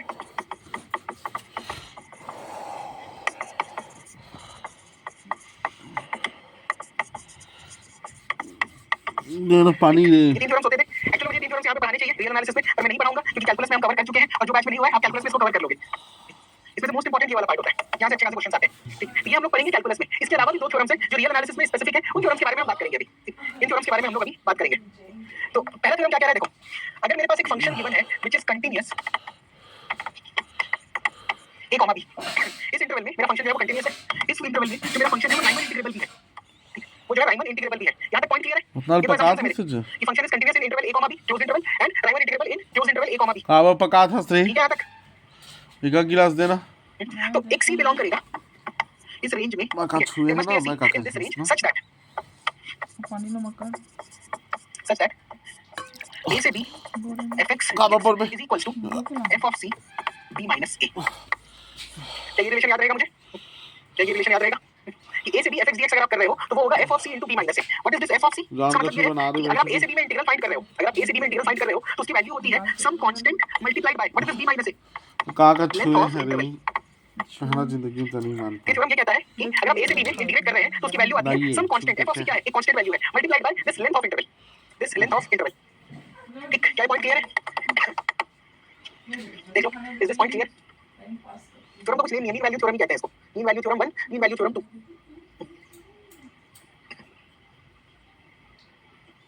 ठीक, आगे चले। अच्छा, इस पे क्वेश्चन करवा दूं कि एक और थ्योरम है वो भी बता दूं, एक साथ सॉल्व कर लोगे। कंफ्यूज तो हो गए नहीं आप लोग, इतने इंटेलिजेंट हो। एक और थ्योरम लिख देता हूं, फिर एक साथ क्वेश्चन सॉल्व कर लेंगे। ठीक, क्या कह रहा है? मान लीजिए मेरे पास 2 फंक्शन है fx and gx, both are Riemann integrable in the closed interval a, b। ठीक, क्या लिखे हो? Theorem, yes. ठीक, तो मेरे पास 2 फंक्शन है fx and gx, both are Riemann integrable in the interval a, b। अब इसके साथ-साथ आप याद रखना gx keeps same sign in closed interval a, b। gx का साइन चेंज नहीं हो रहा। ठीक, gx जो फंक्शन है, मेरे पास 2 फंक्शन दिए रहेंगे। ठीक, तो जो gx है इसका साइन कभी चेंज नहीं होगा a से b में। अगर इस क्लोज्ड इंटरवल में ये पॉजिटिव से नेगेटिव या नेगेटिव से पॉजिटिव हो जाता है तब ये थ्योरम अप्लाई नहीं कर सकता मैं। इज दिस पॉइंट क्लियर कि साइन हमेशा सेम रहना पड़ेगा? साइन हमेशा सेम रहना पड़ेगा। अगर ये कंडीशन सैटिस्फाई करता है तो मैं क्या लिखूंगा? Then there exist a mu which is a real number, there exist a mu which is a real number such that mu belongs to infimum of f से लेकर सुप्रीमम ऑफ f तक के, इसमें मैक्सिमम और minimum. ये जो range है ना a, b वाला, ठीक, इसमें आपका जो मिनिमम और मैक्सिमम वैल्यू है फंक्शन f की, ठीक, तो म्यू जो है वो इस रेंज में ही बाउंडेड रहेगा। एक वेरिएबल है mu which belongs to infimum of f to supremum of f, वो एक वैल्यू कांस्टेंट वैल्यू देगा। तो यहाँ तक ठीक है? फिर fx gx राइमन इंटीग्रेबल है, gx का साइन कभी चेंज नहीं होता। अगर ये कंडीशन सैटिस्फाई करेगी तो एक म्यू ऐसा मिलेगा जिसकी वैल्यू इन दोनों के बीच में रहेगी, इसकी वैल्यू जो है इन दोनों के बीच में रहेगी। Is this point clear? Is this point clear? अगर ये सारे के सारे कंडीशन सैटिस्फाई हो गए तो फिर मैं लिखूंगा a से b fx gx dx is equals to mu into a से b gx dx।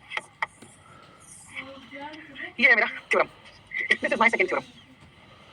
Question solve करोगे तो पूरा क्लियर हो जाएगा। बहुत सिंपल सिंपल क्वेश्चंस बनते हैं, एक ही पैटर्न से सॉल्व करने हैं, एक ही पैटर्न से सॉल्व करने हैं सारे क्वेश्चंस। एक बार देख लीजिए।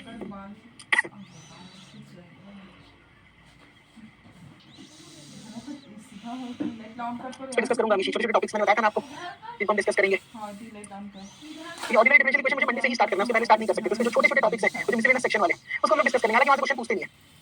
थ्योरम का नाम यही है, मीन वैल्यू थ्योरम ही कहते हैं, कुछ अलग से नाम नहीं है। तो मैं कैसे दे दूं, गलत हो जाएगा। दोनों थ्योरम का नाम मीन वैल्यू थ्योरम ही है, ठीक है। तो आप लिख दीजिएगा as per mean value theorem. Comma exam में करने एक क्वेश्चन में एक ही थ्योरम अप्लाई होगा, दोनों नहीं लगेंगे।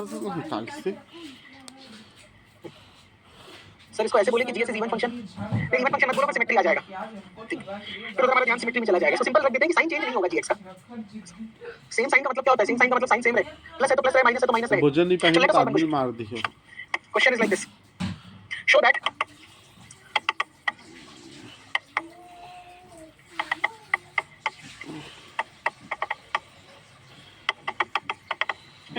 prove that. बताइए. Show that this integral is greater than this and less than this.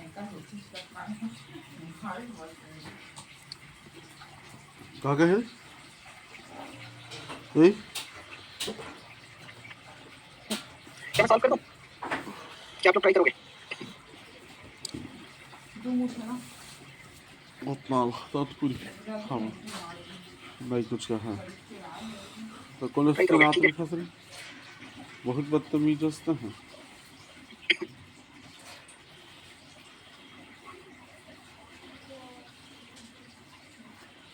चलो हिंट दे देता हूँ, ये वाला पहले थ्योरम से बनेगा, इससे वो वाला क्वेश्चन इस थ्योरम से बनेगा और उसके बाद तीसरे क्वेश्चन करूंगा कि मेजॉरिटी क्वेश्चन इस थ्योरम से आ सकते हैं। तो ये आपका ये फॉर्म आ जाएगा।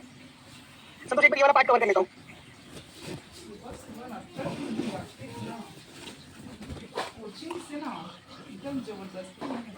आपने लिखा है तो 2-5 लोग यार करे क्या करे यार क्या चप्पल कौन फोकस तो करना हो कहाँ पे कॉलेज आपका? मोर नहीं करे राजू अजय मोर स्टूडेंट नहीं चप्पल इधर भाई साहब मोर पास रहे अजय के वो गांधी चौक पे तुमने किससे चप्पल इधर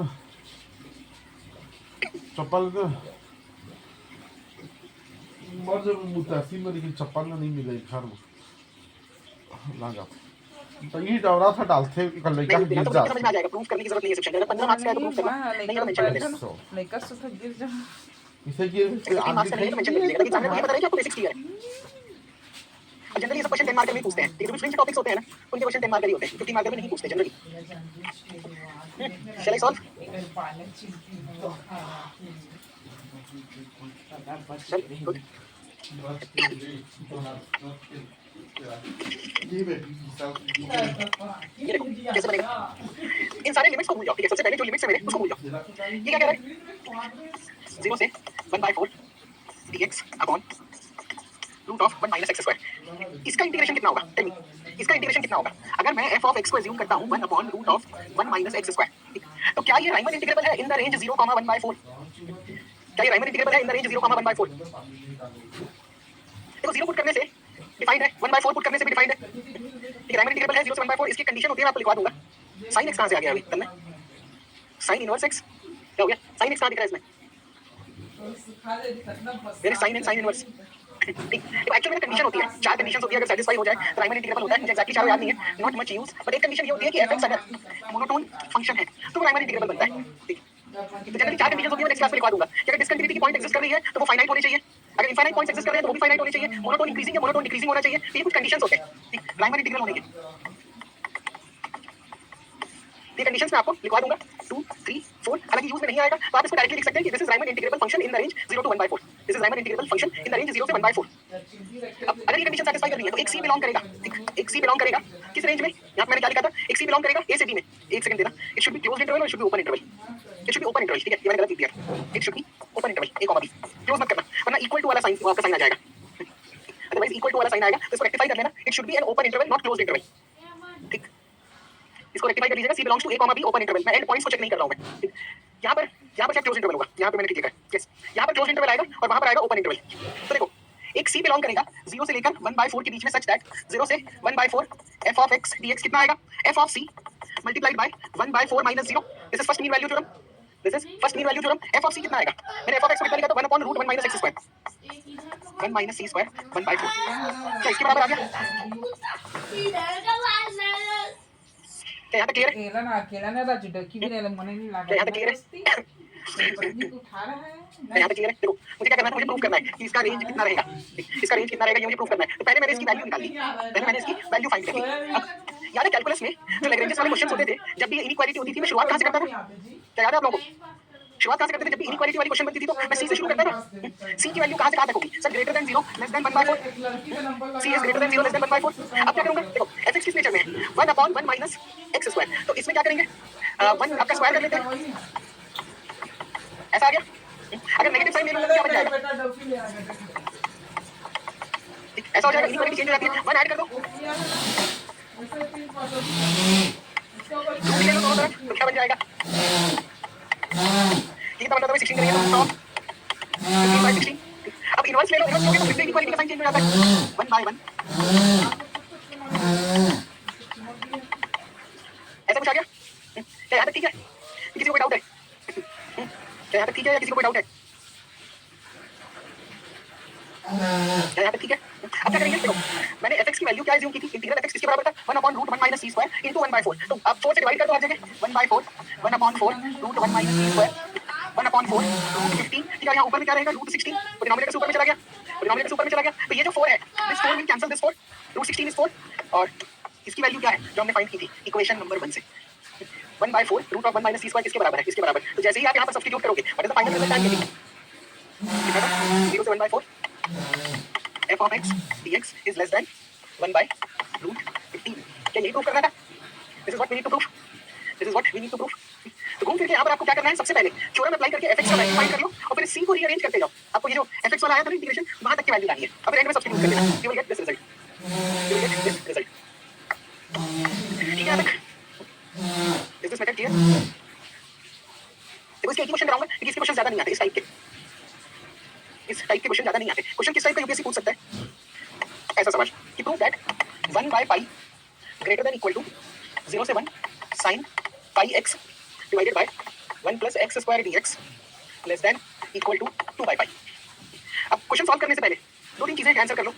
ये वाला जो क्वेश्चन है और ये वाला question, just give me a minute. Duplicate, ठीक है, इसको भी हटा दो। ये देखो दो चीजें, इनइक्वालिटी की साइन देखो, क्या यहाँ पर इक्वल है कि सिर्फ ग्रेटर देन और लेस देन है? क्या यहाँ पर इक्वल साइन है? नहीं है। यहाँ पर देखो इक्वालिटी का साइन है। तो पहला हिंट आपको मिला कि you need to apply second mean value theorem, क्योंकि इक्वल टू वाला जो साइन है वो सेकंड वाले में है। जो इक्वल टू वाला साइन था, देखो पहले थ्योरम में मैंने क्या लिखा था? C belongs to A, B open interval है, और यहाँ पर जब मैं म्यू की वैल्यू लिख रहा था तो यहाँ पर मैंने क्लोज ब्रैकेट लगाया था। तो इक्वालिटी वाला साइन है वो आपको सेकंड थ्योरम से मिलेगा। इसके साथ साथ यहाँ पर दो फंक्शन है कि एक ही फंक्शन है, यहाँ पर दो फंक्शन है कि एक ही फंक्शन है। देखना यहाँ पर दो फंक्शन है कि एक ही फंक्शन है, बट अगर आप यहाँ पे कंपेयर करते हो तो sin πx जो है वो एक फंक्शन है और 1/1 + x square it can be in the form of fx dx। आ रहा है समझ में? आपको कौन सा थ्योरम कब अप्लाई करना है? आपको कौन सा थ्योरम? यहाँ पर दो फंक्शंस हैं, sin πx को एक फंक्शन मान लो और 1/1 + x स्क्वायर को दूसरा फंक्शन मान लो। अब बताओ सॉल्व करके कैसे प्रूफ होगा? अब बताइए सॉल्व करके how to proof, how to solve this question.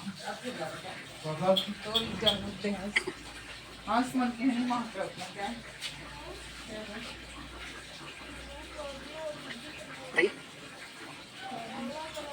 देखो gx हमेशा उस फंक्शन को अज्यूम करना जिसको इंटीग्रेट करना आसान हो, जिसको इंटीग्रेट करना आसान हो। बंद करके सो जाओ।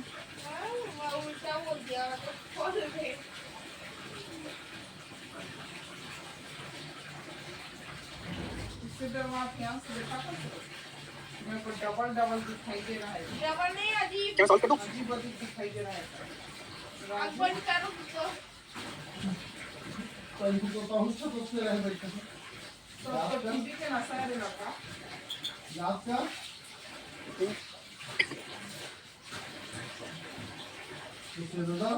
नाटक मार रहा चश्मा पर नाटक दे रही। चलिए बात बताओ, किसका इंटीग्रेशन आसान है यहाँ पर? किसको इंटीग्रेट करना आसान होगा आपके लिए? किसको इंटीग्रेट करना आसान होगा? sin πx को इंटीग्रेट करना आसान है कि 1/1 + x स्क्वायर। यहाँ पे दो फंक्शन है ना, sin πx and 1/1 + x square, दोनों ही इजी है, बट इन दोनों के कंपैरिजन में क्या ज्यादा आसान है? क्या ज्यादा आसान है? इसको इंटीग्रेट करना आसान है, तो मैंने इसको अज्यूम किया g of x और मैंने इसको अज्यूम किया f of x। ठीक, मैंने एक को g of x अज्यूम किया, एक को f of x अज्यूम कर दिया। ठीक, ये असम्पशन क्लियर है? जल्दी से ये सब लिखो, ये assumption क्लियर है? f of x है 1/1 + x स्क्वायर और g of x है sin πx।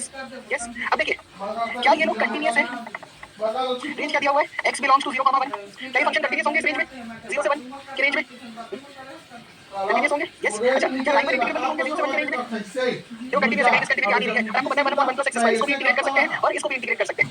ठीक, तो ये चीजें हो गई। तो अब इसके साथ साथ एक और कंडीशन, अगर x की वैल्यू 0 से लेकर 1 के बीच में है, जी ऑफ एक्स जो है ये हमेशा पॉजिटिव रहेगा, जी ऑफ एक्स जो है वो हमेशा पॉजिटिव रहेगा। तो साइन पाई एक्स जीरो कर दोगे तो साइन जीरो, मतलब फर्स्ट और सेकंड बाकी 5 ठीक है बाकी 5 क्वाड्रेंट में क्या साइन पॉजिटिव रहता है? When sign remains positive, yes. मतलब g of x does not change sign. कमला मैं तो 420 तक काम ये जो साइन भी चेंज नहीं कर रहा है। अब देखो इस थ्योरम कितना इंटरेस्टिंग थ्योरम है। अगर ये सारे कंडीशन सेटिस्फाई हो रहे हैं तो 0 से 1 कैसे लिखें? 420 का वफादार से काम होता है मेंटेन मतलब इतना बड़ी गिर जाएंगे नहीं f of x g of x dx ये किसके बराबर होगा? mu into 0 से 1 g of x dx है ना, 0 से 1 mu into 0 से 1 gx dx। This is our mean value theorem. और gx मैंने कितना अज्यूम किया है? Sir it is sin pi x। तो बताना कितना रिजल्ट आ रहा है इंटीग्रेट करने के बाद? What is the value we are getting?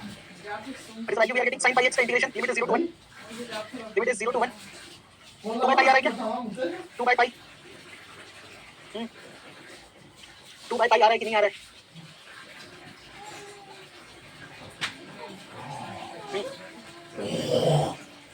तो सर आपने क्या किया वो छोड़ो, इधर समझो। 2 by pi आ रहा है, ये वैल्यू कितनी आ गई? 2 mu by pi। ये मिल गया मुझे value 2 mu by pi fx gx dx 0 से 1 इंटीग्रेशन आ रहा है 2 mu by pi। क्या यहाँ तक क्लियर है क्वेश्चन? यहाँ तक क्वेश्चन क्लियर है? 2 mu by pi मेथड वैसे ही जैसे वहाँ पे करते थे, मेथड वैसे ही है जैसे यहाँ पे करते थे। अब mu की वैल्यू तो मुझे नहीं पता, बट mu का रेंज क्या होगा? What is the range of mu? mu का रेंज होता है मिनिमम ऑफ फंक्शन f से लेकर मैक्सिमम ऑफ फंक्शन f। ये रेंज तक fx कितना है? 1 upon 1 plus x square, x belongs to 0 से 1। भाई वैल्यू सब्स्टिट्यूट करके देख लेते हैं। x को जब मैं 0 कर रहा हूँ तो fx कितना आ रहा है? 1। और x को अगर मैं 0 कर रहा हूँ x को अगर मैं 1 कर रहा हूँ तो f of x कितना आ रहा है? 1/2 बाहर की बात 1/2 ये सर नो। x को 0 करोगे तो fx 1 आ जाएगा, x को 1 करोगे तो fx 1/2 आ जाएगा। मतलब मिनिमम वैल्यू कितनी है? u इज इक्वल टू, ये कहां से बिलोंग कर रहा है? ये बिलोंग कर रहा है 1/2 से लेकर 1 के बीच में। ये रेंज मिल गई मुझे। धूप में उड़ा दो this is the range of mu। किसे नहीं पहले मार वाले क्वेश्चन में c का रेंज गिवन होता है a से लेकर b के बीच में, बट जब आप सेकंड थ्योरम लगा रहे हो तो आपको mu का रेंज भी फाइंड करना पड़ता है। You find the range of mu which is from 1/2 से लेकर 1। अब आगे का प्रोसेस आपको पता है। ये कंडीशन हो गई। अब मुझे क्या क्लियर करना है यहाँ पर? 2 mu by pi। 2 mu by pi कैसे आएगा? 2 से मल्टीप्लाई कर दो,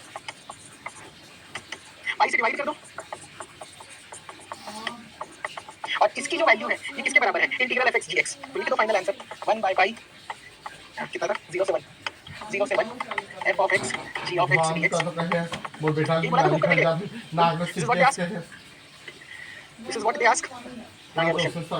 यस 1 by pi से लेकर 2 by pi तक। तो इस तरीके से मैं सेकंड वैल्यू थ्योरम अप्लाई करता हूं। मैं नाक में ऐसे करके करता ना रे तुम देखा तो अच्छा बच्चे की करता आप बता नहीं सब मूर्ति में आ जाते मोर मोर मोर मोर सब भी पानी वाला दिसे ना है ना रे चुहाब दिसे ये वाला ना ओके अच्छा इसको कैसे बनाओगे बताऊं मैं।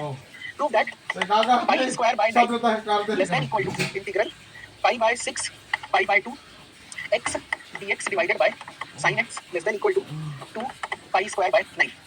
What is answer? कैसे प्रूव करेंगे इसको? अब 4 बजे सोते हैं और महू टीवी देखा तो फिर अच्छा 2 बजे से ना महू टीवी देखा मैं 2 बजे से 4:30 या 5 बजे तक टीवी देखा रोज आज 2 बजे तक जागी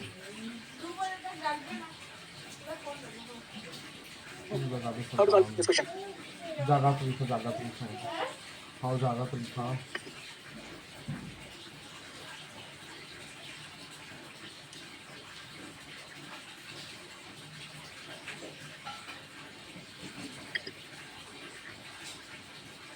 इसको gx अज्यूम करेंगे इसमें gx और fx बता सकता है कोई? which function is gx which function is fx किस केस में?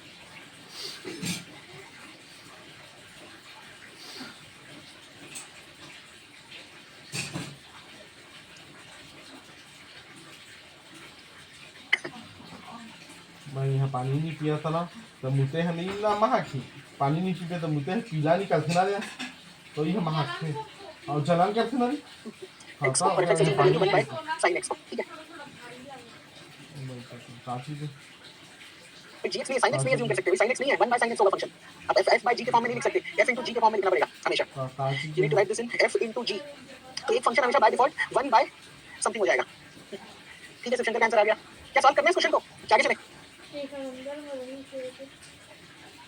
वो कहाँ उत्कर्ष का भी आंसर आ गया है। गुड। एक और नहीं पता कभी से आई से नहीं इंटरव्यू होती हो तो आके देखो कभी क्या लिखी बेड ऊपर से गिरी से यस नो चूहा लगता ना अपना छोटा छोटा चीज लंबी में सही के ऊपर से गिरी से और तो पंखा थोड़ी मुझसे चच चच गिरा दी सॉल्व करना है। संजना ने लिखा है, ठीक है। हाँ लिखी ना सवाल में इधर देखिए, घर हाउ बना टू सॉल्व। सबसे पहले सोना के भाई की से x into 1 by sin x, ठीक। तो मैं क्या करता हूँ, इसको एज्यूम कर लेता हूँ g of x और ये बन जाएगा मेरा नहीं थोड़ा सा f of x, ठीक। इसमें किसी डाउट नहीं है कि भाई जो सबसे सिंपल हो इंटीग्रेट करने के लिए उसी को ले लो g of x। आप इसको भी लेके सॉल्व कर सकते हो, आंसर आ जाएगा। ऐसा नहीं है कि आंसर नहीं आएगा, बट क्यों 1 by sin x को इंटीग्रेट करना है जब मेरे पास x है इंटीग्रेशन के लिए। तो बापी का तो इसको जब मैं अप्लाई करूँ, अच्छा ये सारी चीजें आप लिख लोगे कि कंटीन्यूअस फंक्शन है इन इंटरवल क्या गिवन है 5/6 से लेकर 5/2 और प्राइमरी इंटीग्रल भी होगा 5/6 से लेकर ये 5/2। झूठ नहीं कहा ये पॉइंट्स मेंशन कर देना एग्जाम में। ये वाला चूहा भी एक घर बनाते अगर मैं इंटीग्रेशन लिखूं तो 5/6 से लेकर 5/2 f of x g of x x is equal to घर बनाते 5/6 से लेकर 5/2 x dx इसके बराबर आ जाएगा। तो बताओ, तो इंटीग्रेशन करने के बाद लिमिट जब मैं पुट करूंगा तो कितना आएगा, x²/2 है ना, तो u/2 pi²/4 माइनस pi²/36 ये कितना आ जाएगा भाई, ये बन जाएगा मेरे हिसाब से 9 -1 तो 8 u/2 8 pi²/36 कुछ कैंसिल हो रहा है 4/9 नहीं 4 नहीं इसका मतलब 2/9 तो ये आंसर आ रहा है mu pi²/9। देखना तो कैलकुलेशन सही है मेरी, क्या mu pi²/9 आ जाएगा। नहीं तो है यस देखो ये जो मेरा इंटीग्रेशन है इसकी जो वैल्यू आई है that value is mu pi²/9 था ना तब मैं जुआन में कहीं नहीं बता मैं कमा मुझे बता मैं बाथरूम में नहीं बता वहां ओ भोंका नहीं मिनिमम ऑफ फंक्शन f से लेकर सुप्रीमम ऑफ फंक्शन f इसी रेंज में रहता है। अब f मैंने कितना एज्यूम किया है सर, f of x था 1 by sin x। तो बात बताओ x इक्वल टू 5/6 इसमें f x की वैल्यू कितनी आएगी, sin 30 कितना होता है, व्हाट इज sin 30 sin 30 1/2 होता है, तो ये 1 by 1/2 क्या ये 2 आ जाएगा, क्या f x की वैल्यू 2 आ जाएगी। आप sin 30 1/2 होता है तो 1/1/2 करोगे तो 2 मिल जाएगा। सिमिलरली अगर x को pi/2 सब्स्टिट्यूट करूं तो मुझे fx कितना मिल जाएगा सर, 1 मिल जाएगा। fx कितना मिल जाएगा 1। इसका मतलब क्या है, mu जो है इट विल वेरी फ्रॉम 1 से लेकर 2। mu जो है वो कहां से कहां तक वेरी करेगा, वेरी फ्रॉम 1 से 2। अब यहां पर आप कंडीशन लगाओगे mu greater than equal to 1 less than equal to 2। अब इसी में आपको कौन सा फॉर्म क्रिएट करना है, आपको ये वाला फॉर्म चाहिए mu pi²/9 तो pi² से मल्टीप्लाई कर दो 9 से डिवाइड कर दो वही में के आगे की खोल के देखना से बताती है ये रिजल्ट आ गया। अब जो मेरा इक्वेशन 1 था, ठीक, दिस इज इक्वेशन 1। यहाँ पे आप mu pi²/9 की जगह fx पुट कर दो, ये क्या बनेगा pi²/9 greater than equal to 5/6 pi/2 f कितना था, ये था आपका x dx by sin x less than equal to 2 pi²/9। और मुझे लिखना चूहा चलता दादा अब इस टाइप का क्वेश्चन लिखोगे तो क्या बना लेंगे ऐसे क्वेश्चन सब हम लोग, can you able to solve this kind of questions. ऊपर से काट के फिर कुछ रहा था ऊपर से इधर ये हाथ में मत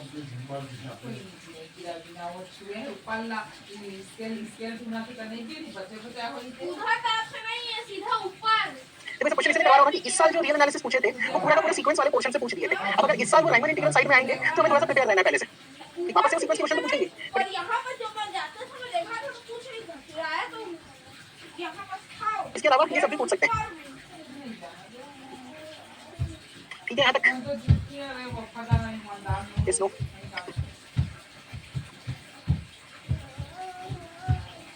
अब यस तो देखो इसके साथ जो रियल एनालिसिस में मुझे मेजर टॉपिक्स कवर करने थे पूरा का पूरा रियल एनालिसिस में एक्सक्लूडिंग कैलकुलस वाला पोर्शन, क्योंकि इम्प्रॉपर इंटीग्रल वगैरह भी मेंशन है यहाँ पर, इनफाइनाइट इंटीग्रल इम्प्रॉपर इंटीग्रल सारी चीजें हम कैलकुलस में पढ़ चुके हैं। Different different test, Abel's test, mu test याद है, नए स्टूडेंट्स को याद नहीं होगा, पुराने भूल चुके होंगे, याद है सबको Abel's test, mu test, comparison test वहां पर जो सीखे थे इम्प्रॉपर इंटीग्रल में, याद है, क्वेश्चन बना लोगे क्योंकि ओवरलैपिंग पार्ट है। तो रियल एनालिसिस में अगर आप कैलकुलस के टॉपिक्स को एक्सक्लूड कर दो, if you exclude calculus topic तो जितने मेजर टॉपिक्स थे मेरे, जितने भी मेजर टॉपिक्स थे वो हमने कवर कर लिए, जितने भी आपके मेजर टॉपिक्स थे वो हमने कवर कर लिए, ठीक, पॉइंट क्लियर है। अब यहाँ पर बचा क्या है, कुछ छोटे छोटे मिसलेनियस टॉपिक्स बचे हुए, there are few miscellaneous topics which are pending.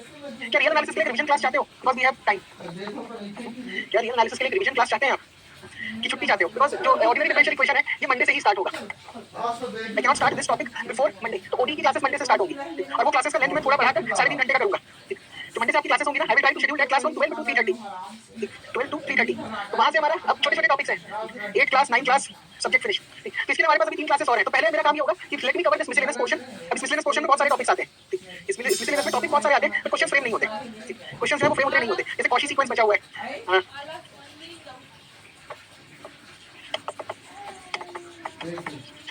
इसके बारे में सुने हो कभी?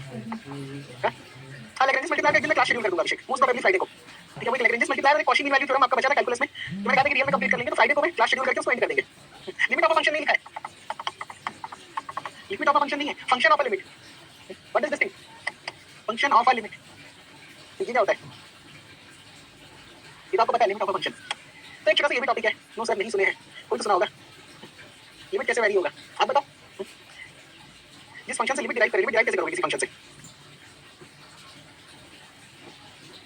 देखो सुनो, मान लो आपको जो सीक्वेंस दिया हुआ है, that sequence contain many functions, that sequence contain many function. क्या आपको एक सीक्वेंस दे दिया है f1x, इसका हर एक टर्म जो है वो एक फंक्शन है ऊपर f3x से नहीं गिरे रे f(n)x।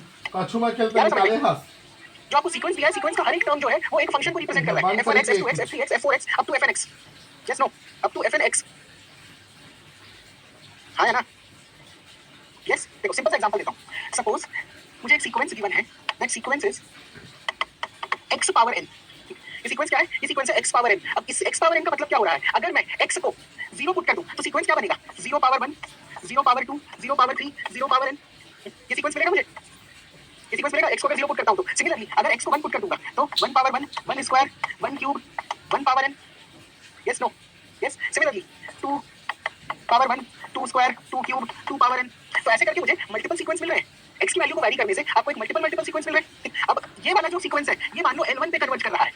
लेट अस अज्यूम कि ये जो है L1 पे कन्वर्ज कर रहा है। ये वाला जो सीक्वेंस है ये L2 पे कन्वर्ज कर रहा है। ठीक, ये वाला जो सीक्वेंस है हालांकि कन्वर्ज नहीं करेगा, डाइवर्ज करेगा, बट ये L3 पे कन्वर्ज कर रहा है। ठीक, ये डिफरेंट वैल्यूज पे जाकर कन्वर्ज कर रहा है। फॉर एग्जांपल ये है fnx, this is our fnx। यहाँ पर मैं x की अगर डिफरेंट वैल्यूज डालूं तो मुझे अलग अलग सीक्वेंस मिलेंगे, f1x sorry f0x f1x f2x। ठीक, इस तरीके से आपको अलग अलग सीक्वेंस मिल रहे हैं। इस तरीके से अलग अलग सीक्वेंस मिल रहे हैं, f1 f2 f3 f4। अब ये जो सीक्वेंस है अगर मैं इनका लिमिट लिखूं तो ये जाकर एक पर्टिकुलर वैल्यू L1 पे कन्वर्ज करेगा, ये जाकर पर्टिकुलर वैल्यू L2 पे कन्वर्ज करेगा, ये जाकर पर्टिकुलर वैल्यू L3 पे कन्वर्ज करेगा। तो ये जो L1 L2 L3 ये जो वैल्यूज होते हैं ये फाइनाइट वैल्यू होंगे, ये भी किसी ना किसी फंक्शन के अंदर आते होंगे, ये भी किसी एक फंक्शन को सैटिस्फाई करते हैं। This is known as limit. आया समझ में? This is known as function of limit. Questions नहीं पूछते हैं पर आप सिलेबस में है, बुक्स में है, तो कैसे छोटे-छोटे कुछ टॉपिक्स देख लेंगे। इनका आपको कन्वर्जेंस सीखना रहेगा, इनकी कन्वर्जेंस की क्या कहानी होती है। This is known as function of limit. आपके जो फंक्शन गिवन था तो मल्टीपल सीक्वेंस बन रहे थे और ये मल्टीपल सीक्वेंस मल्टीपल वैल्यूज पे कन्वर्ज करेंगे और ये जो मल्टीपल वैल्यूज है ये किसी एक फंक्शन को बिलोंग करेंगे, तो उसी फंक्शन को कहते हैं फंक्शन ऑफ लिमिट। ठीक, किसी को कहते हैं फंक्शन ऑफ लिमिट। कभी का गिरी सो ऐसा गिरी नहीं गिरा और ज्यादा कछु नहीं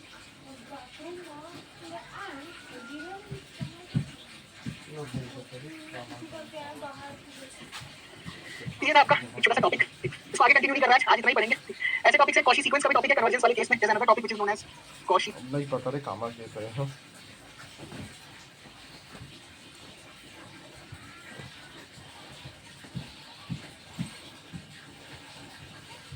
सीक्वेंस। तो इन सारे के सारे टॉपिक्स को हम लोग कल रैप अप कर देंगे कल की क्लास में। ठीक, परसों अगर आप बोलोगे तो रिवीजन क्लास रख दूंगा, परसों थर्सडे है, और फ्राइडे को मैं Lagrange's method, Cauchy's mean value theorem और जो भी आपका बचा हुआ था वो वाले पार्ट्स को हम लोग कवर अप कर लेंगे। तो इस तरीके से हमारा अभी शेड्यूल रहेगा।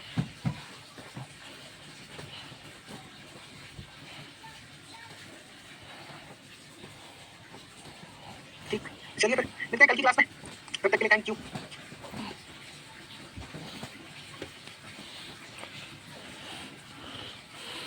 क्या हो गया? Every class from 12 PM। दिमाग में टाइम थोड़ा सा आगे करूंगा तो आपको बता दूंगा, डोंट वरी। थोड़ा सा आगे करेंगे तो मैं इन्फॉर्म कर दूंगा। ठीक, कैलकुलस की क्लास अपलोड करा दीजिए। ठीक है, बोल के अभी करवा देता हूँ शिवशंकर, अभी करवा देता हूँ। क्या लिखे हो? बुक लिस्ट, अच्छा बुक लिस्ट का पीपीटी बनाया नहीं, आपको मेल कर दूंगा, तो कल की क्लास में शो कर दूंगा, कल की क्लास में शो कर दूंगा। ऐसे मार्केट में अवेलेबल नहीं होती बुक आसानी से, वो कृष्णा पब्लिकेशन की किताब ऑनलाइन मिलती है, ऑफलाइन तो मिलती नहीं, दिल्ली में भी नहीं मिलती है। ठीक है, मैं कल आपको शो कर दूंगा, मेरे पास पीपीटी है नहीं, मैं कल आपको दिखा दूंगा। ठीक, चलो फिर।